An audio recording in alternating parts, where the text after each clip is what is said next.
Selamat datang di GTA Edit, channel paling canggih di 2020. Dan kali ini kita kedatangan satu tipe dari Asus TUF Gaming ini.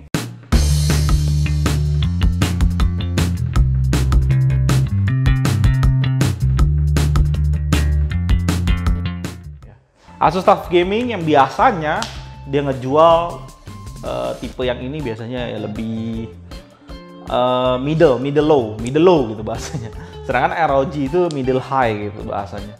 Ya dia bikin kayak dua segmen gitu, dan di sini ada 27 inch dan 24 inch gaming. Tapi sebelum kita masuk videonya, kita mau shout out dulu untuk sponsor kita kali ini. Video kali ini kita disponsori oleh Oxigo.com, sebuah web untuk mencari monitor secara detail berdasarkan filter yang bisa kalian pilih. Dari inch, dari response time, dari panel, dan lain-lain. Tinggal kalian cek linknya di deskripsi video di bawah.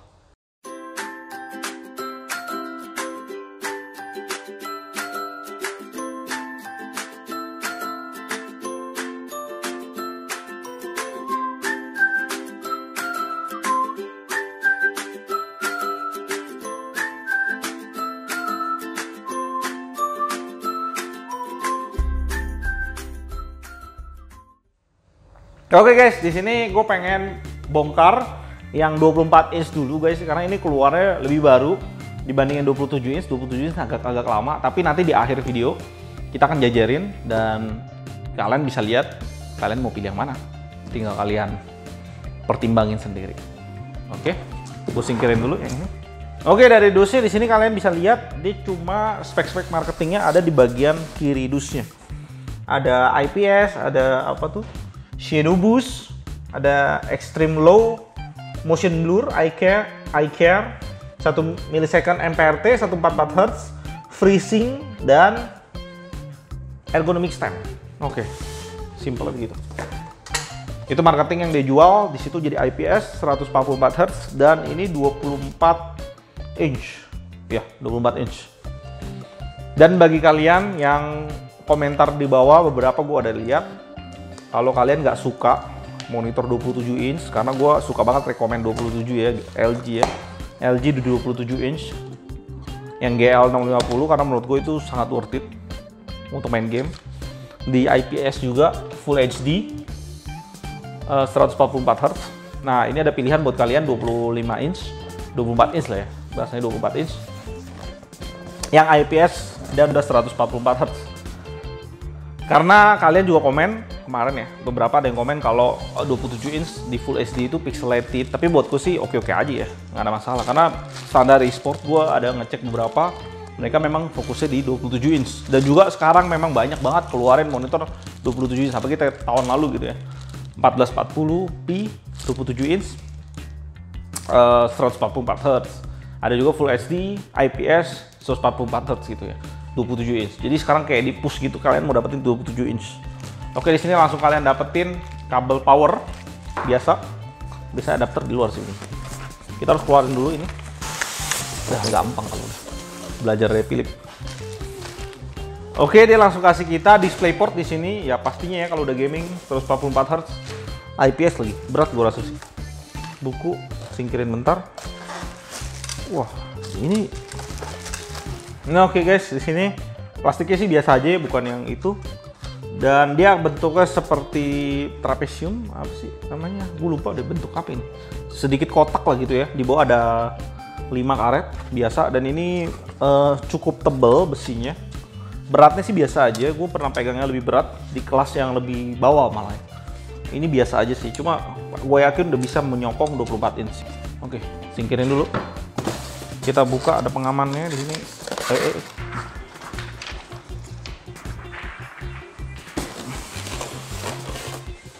Oke, ada buku lagi, satu lagi. Kakinya, oh ini keren nih. Kakinya udah langsung terpasang di badannya, puter ke bawah.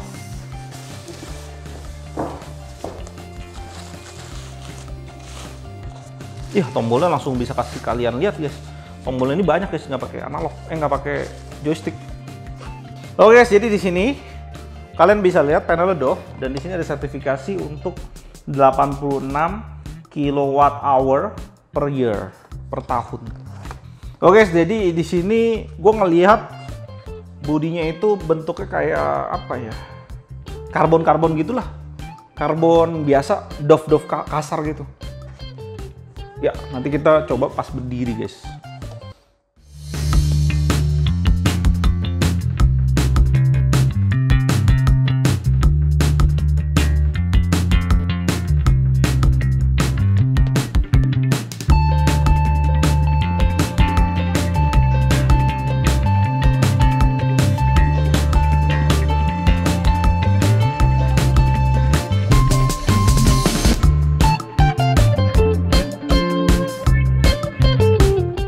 Oke guys, di sini udah berdiri dan ini monitor cukup berat ya guys ya. Cukup berat sih. Tapi kalau gue lihat dari bodinya ini ngingetin gue sama monitor gaming pertama gue. Asus berapa tuh? VG258 ya, 2258 QR langsung. Itu udah lama banget. Dan ini bodinya mirip, kakinya mirip, cuma ininya beda nih, plat bawahnya itu beda. Nah, di sini sih mirip banget, mungkin sama kali. Bisa dibilang sama sih, hampir sama. Jadi dia bagian belakang tuh ada kayak lubang angin buat keluarin panas, karena monitor 144 Hz memang relatif lebih panas kalau kalian mainin gaming ya. Apalagi kalian bisa berhasil nge-push 144 Hz, dia panas banget. Dan di sini adapternya di luar juga. Jadi bodinya memang kelihatan sedikit gedut di belakangnya.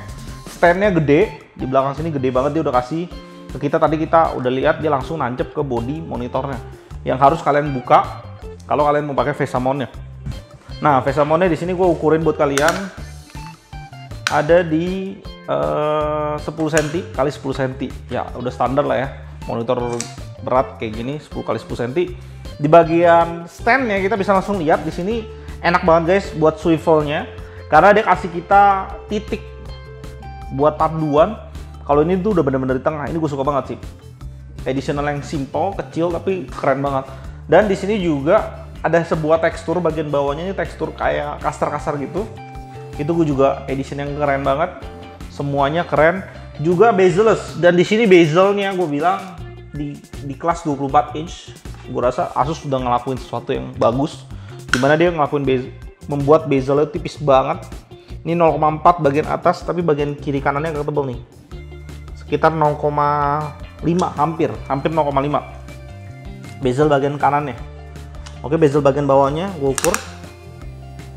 Itu ada di 1,5 ke 2 cm, 1,5, 1,6 lah ya. Kira-kira 1,6 cm. Coba. Enggak deh. 1,7 deh, 1,7 cm sampai ke 2 cm. Ya, buat kalian yang pengen tahu akan hal itu. Juga kita timbang sebentar.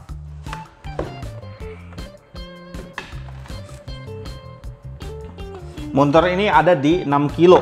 Buat kalian yang butuh beratnya, kalau kalian pakai meja yang udah peot gitu ya, yang mau jatuh, kalian bisa hitung dulu berat monitor kalian, pastiin. Oke, gue bacain dulu speknya. Di sini 24 inch, flat, IPS, Full HD, 1 millisecond, 144 Hz. Yang sangat disayangkan menurut gue adalah nitnya guys, 250 nit. Portnya tadi gue belum kasih tahu sih. Portnya itu ada VGA 1, HDMI 2.0 1.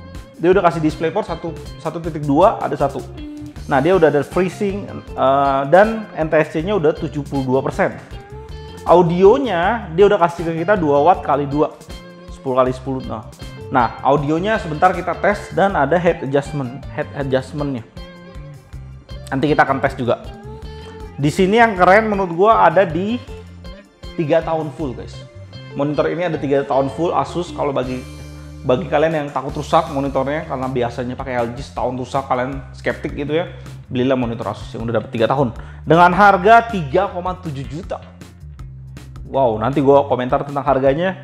Sebentar gue mau tes speakernya.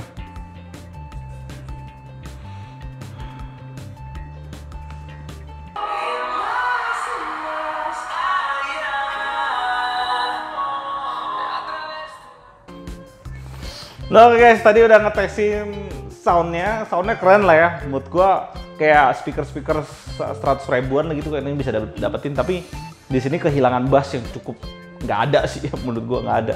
Cuma oke lah buat meja dan rapi. Kalau kalian pakai DisplayPort yang tadi dia udah kasih atau HDMI yang kalian ada, kan udah kesalurin sound, jadi ya kalian nggak butuh beli speaker lagi. Itu masalah audionya. Untuk head adjustment-nya, gue ngomong head adjustment-nya kita tes. Di sini oke-oke aja, cukup mulus untuk head adjustment-nya. Tilt-nya kita tes, oke, bagus. Tilt-nya bagus. Untuk swivel tadi gue udah sempat muter buat kalian. Ya, swivel dia udah bisa. Dan vertikal gue tes, apakah dia mentok? Nggak, 24 jarang mentok sih. Ya, dia juga di vertikal gitu, dia udah kasih ke kita kayak batasan gitu supaya kasih tahu kita, oh ini udah batasnya gitu. Nah kayak gini udah ada batasnya. Ya, ada sedikit batasnya, itu bagus juga buat kita tahu. Oke, masalah di harganya menurut gue guys, di 3,7 juta. Oh ya, sebelum itu gue ukur dulu guys badannya, biar kalian pada tahu. Nah ini panjangnya ada di 54 cm, lebarnya 32 cm, paling tinggi gue tes dulu, paling tinggi ada di 52 cm, dan paling rendah ada di 37 cm. Ya, ukuran buat kalian yang butuh. Untuk dari segi bodinya sih menurut gua doff banget, udah keren, semuanya udah mantep, udah cakep. Tinggal bagian depannya nanti gua akan compare dengan seri 27 inch ya. Dan sekalian harganya buat kasih tahu ke kalian yang mana lebih worth it.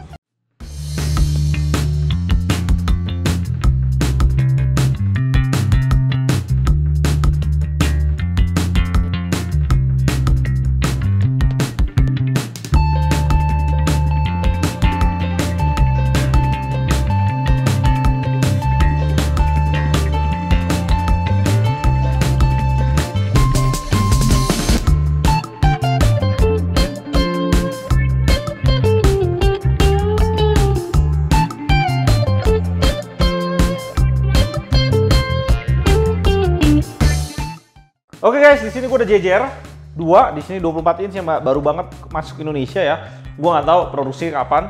Di sini 27 inch yang udah hampir setengah tahun ya. Kira-kira setengah tahun setelah LG 27 GL650F keluar. Ini beberapa waktu setelahnya kayak nggak masuk radar gue gitu ya. Jadi waktu itu belum di review juga. Di sini 27 inch, 144 Hz dan dia 400 nit guys. Bedanya 400 nit juga, dia juga punya speaker. Gue lihat dulu bodinya guys. Di sini bodinya jauh banget antara yang ini dengan yang ini. Dan bagian belakangnya jauh banget. Ini udah kayak robotik. Dia kayak ada lekukan-lekukan high tech dari masa depan gitu guys ya, yang kalian bisa lihat, dan dia membentuk huruf V ke bawah. Itu keren banget. Dan di sini udah pakai joystick guys. Navigasinya itu keren. Joystick plus tombol, nggak cuma joystick doang. Dan dia juga sama, semuanya sisa speknya itu sama, IPS juga, Full HD juga, HDMI, DP, DisplayPort, HDMI, DP dan DVI-D dia juga dikasih. Ada audio out juga, dan di sini gua kasih tau dulu harganya. Di sini 3,7 juta dan di sini 5,1 juta. Dan dua-duanya 3 tahun full. Oke, itu bagian body dan speknya. Gua akan kasih lihat, kita sama-sama lihat bagian panel di depannya. Oke guys, di sini gue udah di depan, gue juga pengen lihat ke kalian. Gue langsung bisa melihat di sini bezel-less, guys, di bagian kanan yang 24 inch nih. Dia kasih ke kita bezel-less. Tapi di bagian kiri, kalau kalian bisa perhatiin dengan kamera dengan teliti guys, dia udah kasih bezel yang tipis guys. Tapi di dalam bezel yang tipis itu masih ada bezel lagi. Kalau kalian perhatiin bener-bener, itu ada bezel lagi seperti ini, kayak ditimpa gitu. Jadi nggak biasanya kalau yang gue lihat dari beberapa monitor, pada saat bezel ini udah tok gitu, gambar akan full ke pinggiran bezel. Tapi ini enggak, masih ada bezel hitam sedikit. Dan kalau kalian perhatiin juga di 27 inch sekarang 400 nit guys, itu jauh banget keterangannya dibandingin yang hanya 250. Gue bilang kalau kalian memang mau aman banget untuk nge-gaming, gue saranin ke kalian ambillah yang 400 nit guys. Karena kalian lebih fleksibel, ketika kalian butuh gelap, kalian gelapin. Ketika kalian merasa kurang terang, kalian bisa terangin sampai batas titik tertentu. Sebenarnya yang batas menurut gue udah aman adalah 300 nit. Jadi pas kalian beli 400 nit, kalian bisa turunin sekitar 20% mungkin atau 10%. Jadi sekitar mungkin nyentuhnya di 350 atau 300 nit itu mata kalian udah cukup oke. Sisanya kalian kalibrasi sendiri suka nitnya di mana. Karena menurut gua kadang untuk gaming, orang-orang main game gitu ya, gue juga pribadi kadang-kadang kita suka lupa waktu guys. Berjam-jam main dengan nit yang serendah ini, menurut gua 250 nit bukannya nggak bagus sekali lagi, tapi kalau kalian lakukan berjam-jam, mata kalian akan sangat-sangat lelah. Lelahnya lebih lelah dibanding kalian yang main yang 400 nit. Dan gue udah rasain sendiri, mata kalian ketika lihat musuh dan ngelihat objek pada saat jauh, kalian kayak harus sipit banget gitu.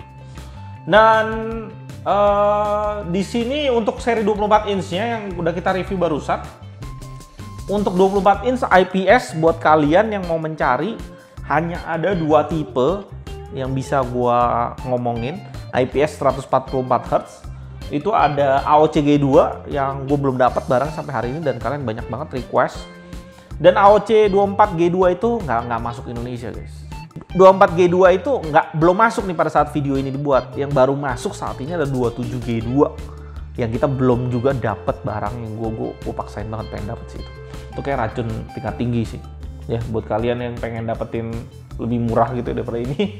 Gue yakin sih dia jual lebih murah sih. Gue nggak tahu berapa, ada orang yang bilang 3 juta. Bayangin aja guys, IPS 144 Hz 3 juta. Pusing malah. Nah, kalau yang ini, kalian bisa jadi pilihan juga. Dia aja IPS cuma ada 2 yang gue bisa saranin buat kalian. Ini atau enggak AOC 24 G2 yang nggak tahu kapan masuk ya. Nah, sedangkan yang 27 inch, tetap gue bilang Asus, ada Asus di sini yang 400 nit.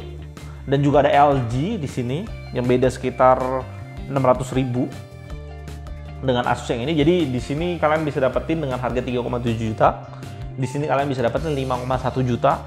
Di LG 27GL 650F itu kalian bisa dapetin di 4,4. Dengan perbedaan garansi guys. Gue kasih tahu sekali lagi. Ini garansi 3 tahun, garansi 3 tahun tapi limited. Hanya setahun yang full. Oh iya, dan perbedaannya dia ada speaker. Oke, kembali dulu di Asus ini. Gue bantu kalian hitung bentar bezelnya. Siapa tahu kalian butuh. Ini bezel yang kelihatan aja di luar sekitar 0,5, tapi kalau ditambahin yang dalam hampir 0,8 guys. Kiri kanan bawah, kiri kanan atas sama. Bagian bawahnya itu sekitar 1,5 cm. 1,3 sampai 1,5 kira-kira seperti itu. Oke guys, kalian bakal pilih yang mana? Ini sih dari bagian depan aja sih udah beda, bagian belakang juga beda. Bagian belakang tadi kalian udah lihat ya, bagian belakang yang 27 inch, teksturnya lebih keren, gayanya lebih keren, lebih gaming. Tapi apalah gunanya di belakang seringkali? Karena jarang kita lihat belakang, keseringan kita lihat depan. Oke guys, jadi kalian pilih yang mana? Kalian bisa komentar di bawah. Kalau gue pribadi sih gue suka 27 karena ada 400 nit. Pertama, dan dia juga udah IPS. Gua kalau kalian bisa lihat dari kamera, warna di sini jauh lebih keluar yang 27 inch, sedangkan yang ini agak sedikit redup. Bukan berarti jelek ya guys ya. Settingannya gue selalu samain guys, setiap monitor gue pada saat gue review adalah brightness 100 dan kontras 70. Dan ini langsung bawaan pabrik, gue nggak otak-atik. Jadi kalian bisa tahu kira-kira monitor ini seperti apa tampilannya. Gue nggak tahu kalian bisa lihat Gue nggak tahu kalian bisa lihat perbedaannya nggak di kamera, karena ini udah pasti ngelewatin render beberapa kali dan pada saat upload ke YouTube juga kena di kompresan YouTube. Jadi gue nggak tahu seberapa jelas yang kalian bisa lihat. Tapi yang gue pastiin sangat seperti melihat dua hal yang sangat berbeda gitu. Anggaplah sini merah, sini biru gitu. Gue bisa bilang kayak gitu karena brightness-nya benar-benar beda banget. Hijaunya hijau keluar, lautnya seperti benar-benar keluar, sedangkan yang di sini kayak lautnya banyak kotoran gitu. Kalau gue lihat ini kan lautnya warna hijau nih. Oke guys, segitu aja dulu untuk review kita barusan. Kalian pilih yang mana? Kalian komentar di bawah dan gue akan baca satu persatu. Dan oh iya, gue lupa yang terakhir, buat kalian yang komen 27 inch pixelated, menurut gue 1080 sih masih oke ya buat mata gue, nggak ada masalah. Pada saat gue main game juga enak, malah pada saat gue nembak-nembakan karena body musuhnya kelihatan lebih besar gitu, karena inch kan besar tapi body musuhnya sebenarnya pada saat 24 inch segini nih. Kayak gunung ini deh. Nah, gunung ini kan sebenarnya ya tetap aja segitu, tapi pada saat kelihatan 27 inch video itu kayak ke-stretch sedikit, badan musuhnya terlihat lebih besar kan. Jadi pada saat gue ngelihat tembak jauh musuhnya itu jauh lebih enak ngelihatnya pada saat gue pakai 27 inch. Itu sih kesukaan gue. Cuma memang kalian harus pastiin meja kalian itu setidaknya sedikit lebih jauh gitu ya, sekitar 70 cm pandangan mata kalian ke monitor. Jadi sekitar meja kalian butuh 90 cm lah, karena ada stand monitor itu. Pastiin hal itu supaya kalian nggak terlalu banyak gerak leher guys pada saat main game. Capek. Oke guys, kalian pilih yang mana? Kalian komentar di bawah. Akan gue baca satu persatu. Thank you buat kalian yang udah nonton sampai akhir. Kalau kalian suka dengan video barusan, kalian bisa support kita dengan like, subscribe, dan komen. Dan jangan lupa nyalain tombol lonceng di sebelah tombol subscribe untuk dapetin update terbaru dari GTA ID. Dan di kolom komentar kalian bisa request ke kita barang untuk di-review. Kalian juga bisa isi kritik dan saran. Apapun pikiran kalian akan gue baca satu persatu. Di tahun 2020 ini, GTA ID mempunyai tema giveaway buat kalian subscriber dan viewer setia dari GTA ID. Buat teman-teman kalian yang punya produk yang mau di-review sama kita, kalian bisa kontak kita di email kita, ada di deskripsi di bawah.